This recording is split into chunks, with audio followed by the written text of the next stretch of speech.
hormati. Karena walaupun kita kerja dari mana aja, tetap aja kan kita ketemu orang lain ya. Betul. Walaupun secara online. Nah, ini yang kita sebut etis gitu atau etika, bahwa walaupun kita tadi dia bilang nyaman kok tempatnya, iya memang nyaman, tapi kan kita lagi meeting, kita tetap harus menjaga profesionalitas itu tadi. Betul. Nah, ini nih yang perlu kita perhatikan, bukan tentang kitanya nyaman atau enggak, bukan tentang di mana tempatnya buat kita, tapi juga kita harus memperhatikan kira-kira buat orang lain gimana tuh. Nah, itu yang kita sebut dengan etika, gitu. Jadi memperhatikan juga kira-kira itu di mata orang lain seperti apa.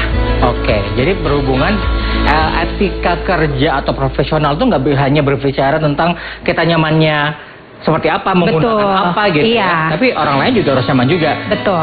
Kebayang juga sih, aku pernah merasakan juga nih Mbak Kiki ya, jadi sharing ya. Ada proses perekrutan yang aku jalankan juga. Si anak ini hanya menggunakan tank top gitu. Dia ada di kosan dengan background yang orang lalu lalang gitu. Itu kan sangat kurang etis dia sebenarnya ya. Tapi mungkin dia memang belum tahu dan tidak tahu. Nah, dan sebenarnya kan nggak apa-apa ya pakai tank top. Tapi kan kalau misalnya lagi wawancara kerja kan jadinya mungkin kurang pantas. Betul. Gitu. Situasinya ya mungkin tidak tepat ya. Betul. Dan perlu lagi ngelihat kita lagi berhadapan dengan siapa. Gitu. Itu yang kadang-kadang perlu kita perhatikan kalau bicara mengenai etika. Tentang etika. Betul. Oke. Nah, sebenarnya bagaimana sih bentuk etika profesional itu Mbak Kiki?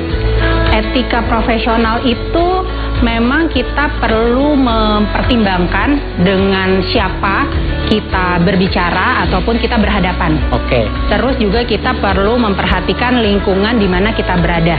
Gitu. Terus tadi di awal Mas Pandu sempat bilang generasi-generasi ya. Betul. Nah, ini tuh emang kadang-kadang sekarang jadi apa ya, isu gitu antara generasi itu emang agak beda ngelihatnya. Mungkin untuk generasi tertentu, generasi Z itu nggak apa-apa. Tadi di salon gitu kan, kerja di mana aja nggak apa-apa.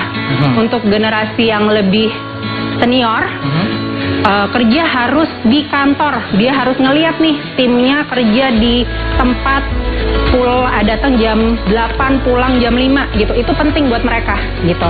Nah, kita harus makanya memperhatikan kita bekerjanya di mana, kita kerja sama siapa.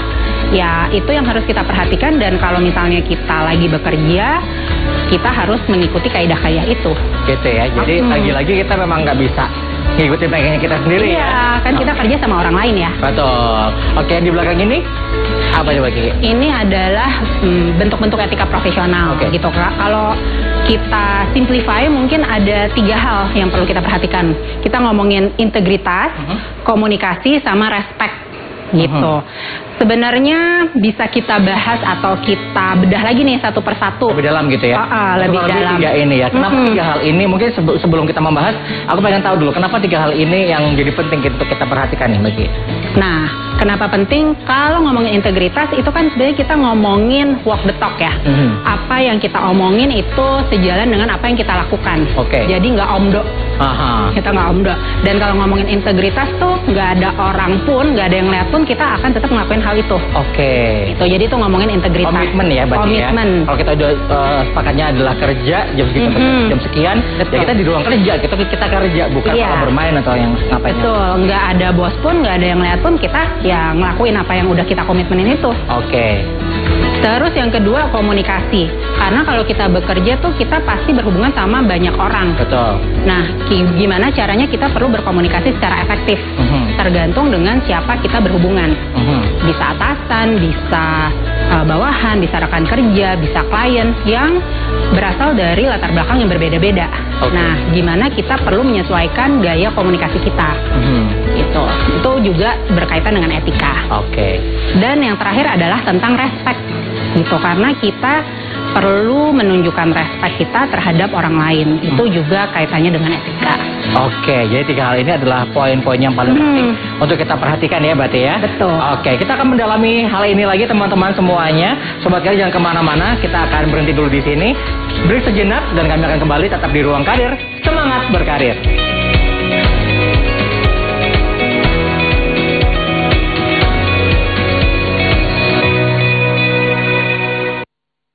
Terapi yang kami andalkan hanya sebuah energi positif dan cinta kasih terhadap sesama. Sudah berobat ke dokter beberapa kali, disarankan harus operasi. Dikasih terapi 3 kali dan saya jalani.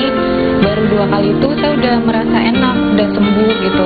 Tidak dengan bedah, dengan isim-isim, jampe-jampe, jauh dari hal-hal kemusyrikan itu. Datang dan cobalah power of soul. Saya yakin kalau kita betul-betul bermohon, insya Allah akan dijawab. Iya. Sama saya lah. Wah, ini apa nih? Terkadang lu apa kayak nasi telur. Ayo waya iki lho. Waya apa? Waya Semar Mesem. Dijamin ngakak Semar Mesem. Ben dina Minggu jam 18.00. Nah, di TV wis tonton gulu yuk.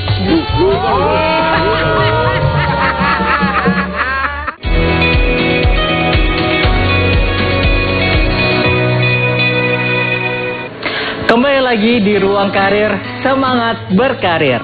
Ruang Karir merupakan program yang dibuat untuk membantu sobat karir mengambil keputusan karir di masa mendatang. Pada segmen sebelumnya, kita sudah belajar bahwa ternyata ada 3 hal yang menjadi dasar kita ya teman-teman untuk bisa menjaga profesionalitas dalam bekerja. Nah, sekarang kita akan coba dalami satu persatu dari 3 hal tersebut. Kita bisa mulai dari integritas terlebih dahulu mungkin Mbak Kiki ya. Ya. Berarti ya. Oke, kalau bicara mengenai integritas kan tadi udah spill sedikit ngomongin walk the talk gitu ya. Dan kalau integritas tuh esensinya adalah menjaga kepercayaan dan reputasi baik. Nah, yang pertama itu adalah tentang gimana menghargai waktu diri sendiri dan orang lain. Kalau menghargai diri sendiri itu adalah misalnya kalau punya tugas atau punya pekerjaan yang harus diselesaikan, jangan prokrastinasi, jangan menunda-nunda. Karena kalau misalnya kamu menunda-nunda biasanya tuh jadi menumpuk. Jadi impactnya bisa banyak lagi pekerjaan yang harus diselesaikan atau kamu jadi lembur gitu. Oke. Dan juga pekerjaan kamu yang tadinya harus kamu selesaikan kan bisa berimpact ke pekerjaan orang lain. Gitu. Ya tadi juga mungkin kita bahas sedikit tentang masalah video kan ya. Di video tadi kan sebagai contoh teman-teman juga udah melihat bahwa dia kerjanya nggak di tempat gitu. Dan di nail salon. Oke, mungkin dia adalah sales karena dia bilang ada meeting dan sebagainya. Tapi tetap aja ya, kan teman-temannya lain di meja kerja sedangkan dia nail salon gitu. Itu juga agak mengganggu bagi orang lain juga ternyata. Iya. Ya.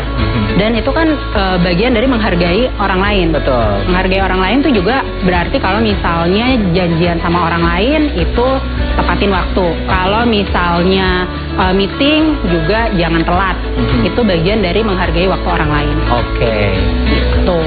Terus yang kedua, contoh dari integritas adalah tepati deadline kerja. Gitu. Jadi kalau punya deadline, usahakan sebisa mungkin tepati deadline-nya. Kalau misalnya menurut kamu, aduh kayaknya nggak mungkin nih menepati deadline kerja, infoin dong gitu. Jangan tiba-tiba udah pas deadline-nya dengan santainya bilang, aduh nggak bisa, belum selesai. Nah, gitu. Itu yang agak sulit kadang-kadang ya. Kita mungkin ngerasa overthinking terus takut ngomong ke seorang gitu ya. Tapi malah nggak ngomong, itu yang jadi masalah buat teman-teman. Karena bisa jadi dengan kita mengkomunikasikan, Pak, Bu, saya belum selesai gitu. Boleh saya membutuhkan waktu mungkin setengah hari atau mungkin 1 hari lagi gitu ya misalnya. Itu akan lebih menghormati orangnya karena orangnya nggak nunggu-nunggu gitu. Orangnya bisa melakukan aktivitas yang lain juga. Sama kalau misalnya teman-teman mau interview kerja gitu ya. Waktu menuju ke tempat interviewnya, teman-teman, oh hujan nih, ada kemungkinan macet, mungkin terlambat dan lain sebagainya gitu ya. Boleh menginfokan kepada pengundangnya atau HRD-nya. Kalau nggak gitu kan nggak tahu ya. Kalau teman-teman datang itu udah nilai minus banget sih bagi HRD. Jadi mendingan diinfoin, terus kasih tahu misalnya butuh berapa lama yang kamu butuhkan untuk tadi misalnya deadline atau terlambat, kira-kira butuh waktu berapa lama. Terus kasih alternatif gitu kan, alternatif karena sebenarnya kalau lagi kerja kan kita butuh problem solving ya, solusi. Nah itu yang perlu kamu kasih gitu. Dan yang ketiga kalau ngomongin integritas adalah yang pasti jaga kerahasiaan data. Jaga kerahasiaan data ataupun jaga kerahasiaan perusahaan gitu. Bukan berarti kalau misalnya kamu udah mau resign nih, berarti kamu bisa bagiin rahasia perusahaan atau info perusahaan ke kompetitor gitu. Enggak, itu tetap aja bagian dari integritas yang perlu kamu jaga. Termasuk mungkin data-data pribadi ya. Betul. Kan kita mau ngasih nomor orang, kita nggak konfirmasi gitu. Orang nggak mau nomornya diketahui orang lain gitu. Juga penting banget untuk dikonfirmasi. Yes. Oke. Jadi ini adalah part dari integritas. Yang kedua? Yang kedua, bagian dari komunikasi efektif. Tadi ya, kita tuh bekerja berhubungan dengan banyak orang. Betul. Jadi gimana kita bisa berkomunikasi efektif itu penting banget. Yang pertama adalah tampil dengan percaya diri. Kamu tuh perlu berlatih banget gimana kamu bisa berkomunikasi tampil dengan percaya diri. Karena at least kalau kamu percaya diri, orang tuh jadi lebih yakin, lebih ngerti apa yang kamu omongin. Karena bayangin kalau misalnya kamu dari awal aja ngomongnya udah nggak jelas, nggak pede, orang tuh akan gimana maksudnya, gitu kan? Gitu. Jadi latihan deh untuk bisa percaya diri mengkomunikasikan apa yang mau kamu sampaikan. Oke. Terus, nah ini nih, biasanya kalau baru masuk kerja, teman-teman sering nggak berani untuk nanya atau konfirmasi, yang malah jadi masalah. Nanti belakangnya ya. Karena nggak berani, banyak asumsi, malah jadi masalah di belakang. Gitu. Jadi mendingan kalau dapat tugas atau nggak ngerti, nanya aja. Nanya aja, konfirmasi, sehingga beneran jelas. Itu clear semuanya ya.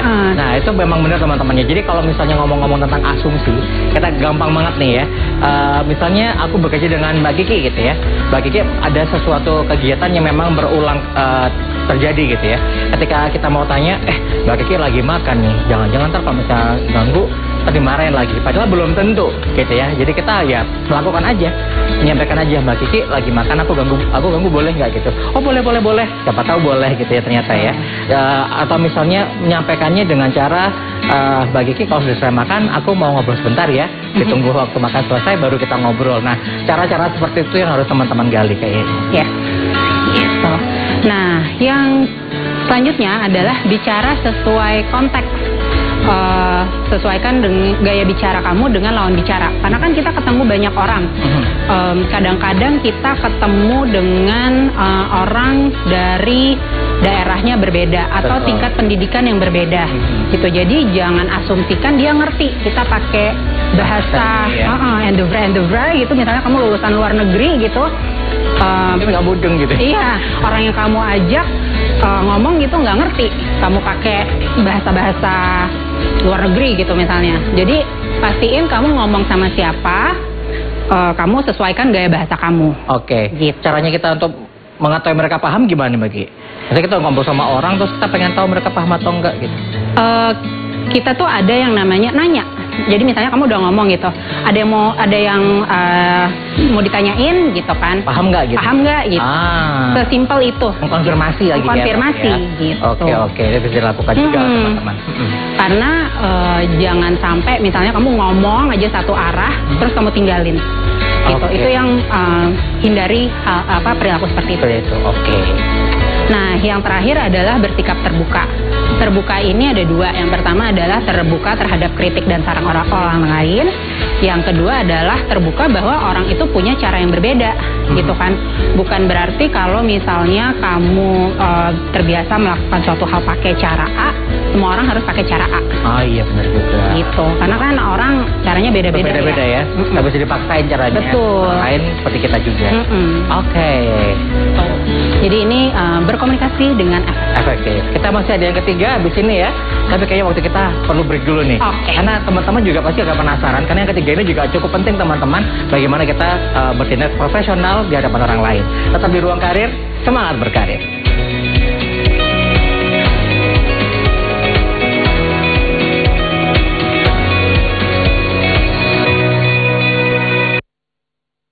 Iki pojok kampung Yopo reka maneh karo berita-berita poso Surabayaan sing kasil dikelompokno Trus JTV saka pirang-pirang daerah nduk Jawa Timur.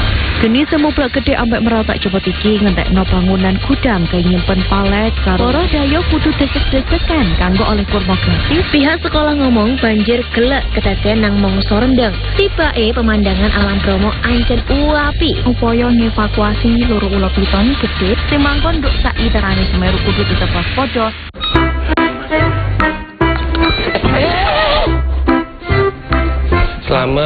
Selamat. Jelas paketan entek. Pakei. Yo. Ya opo sih Ron? Paketanmu gak tau. Loh, awakmu pasti gak tau melok Wistul Jaena. Nang ndi nopo? Nak CTV Jumat Sabtu Minggu jam 6 sampai jam 8. Iling-ilingen ya. Pokok setiap Jumat Sabtu Minggu jam 6 sampai jam 8 nduk Wistul Jaena CTV 100% Jawa Timur. Entek manek paketannya.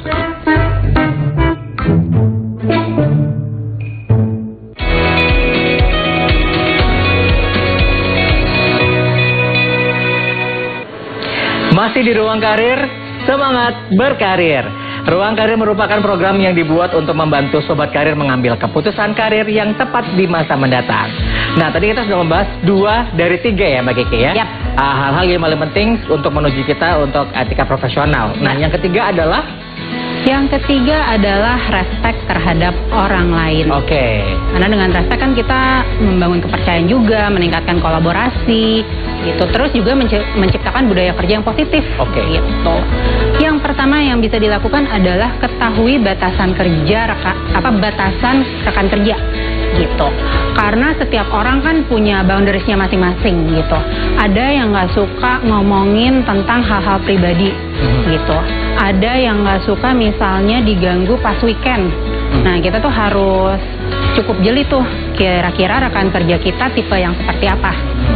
Ada juga misalnya kalau kita punya klien orang Singapura, orang luar negeri tuh biasanya nggak mau banget buka email atau bales WhatsApp di weekend gitu. Jadi kita benar-benar harus sensitif, kita lagi berhubungan sama yang mana dan harus menghormati juga. Oke. Sama budayanya dia, sama cara kerjanya dia. Oke. Terus jaga hubungan baik. Nah ini, jangan kita nyapa orang kalau lagi ada perlunya aja. Waduh. Suka lupa kan? Jadi di kota-kota besar ya. Betul kan? Jadi kalau misalnya lagi nggak perlu, lupa. Gitu. Tetap ya berusaha untuk dikomunikasikan apa. Iya. Hari-harinya, mengucapkan selamat ulang tahun. Betul. Itu ya kayaknya simpel tapi ternyata bermakna ya bagi orang. Iya, paling gampang tuh at least ulang tahun sama lebaran ya. Itu tuh emang penyambung silaturahmi yang paling gampang. Iya, betul. Gitu. Karena kalau misalnya kita nyamperin ada perlunya doang kan orang juga ngerasa ya. Gitu. Apa nih? Gitu. Ada apa nih? Atau pinjam dulu 100 gitu ya. Iya. Jangan-jangan datang gitu udah elus-elus.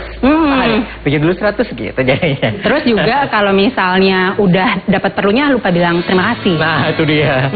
Jangan sampai ya berarti. Iya. Itu penting banget karena networking itu harus dijaga. Zaman sekarang networking sangatlah penting. Iya, betul. Nah, yang ketiga itu kita bekerja dengan orang lain, kadang-kadang kan ada yang nggak puas, ada yang nggak pas cara kerjanya. Sampein masukan itu boleh banget dan penting banget zaman sekarang. Tapi pastiin kalau ngasih masukan itu yang membangun dan jangan ke orangnya. Bukan ke personalnya, tapi ke outputnya. Oke. Gitu. Atau tindakannya ya? Tindakannya gitu dan membangun. Gitu. Jadi ada unsur gimana kita ngasih masukan juga sehingga ada hal yang kita kasih untuk dia ngebangun. Iya, jadi kayak misalnya kalau kita mau karena dia telat mengumpulkan pekerjaannya, bukan melihat dia karena leletnya, tapi kita memberikan masukan bahwa terima kasih udah ngasih si pekerjaan ini, tapi aku lebih senang kalau kamu ngasihnya itu beberapa hari yang sebelumnya, gitu ya. Jadi kita belum membangun dia. Gitu. Jadi kita kasih kritikan, jadi kita kasih masukan yang alternatifnya. Alternatif yang bisa menjadi masukan yang membangun buat dia. Yang lebih baik. Lebih baik gitu ya. Oke, nah waktu kecil ingat ini nggak? 3 magic words. Nah, 3 magic words itu sebenarnya masih relevan banget kita pakai sampai sekarang gitu. 3 magic words jadi ada tolong, ada maaf, dan terima kasih. Dan ini tuh tetap bisa dipakai di dunia kerja. Kebayang nggak misalnya aku gitu ya minta Pandu, kerjain dong report ini jadi besok. Sama Pandu tolong ya kerjain report ini jadi besok. Rasanya beda ya? Rasanya beda, cuman sekedar pakai kata tolong gitu. Jadi kata tolong tuh walaupun cuma satu kata bisa membawa perbedaan yang besar. Oke.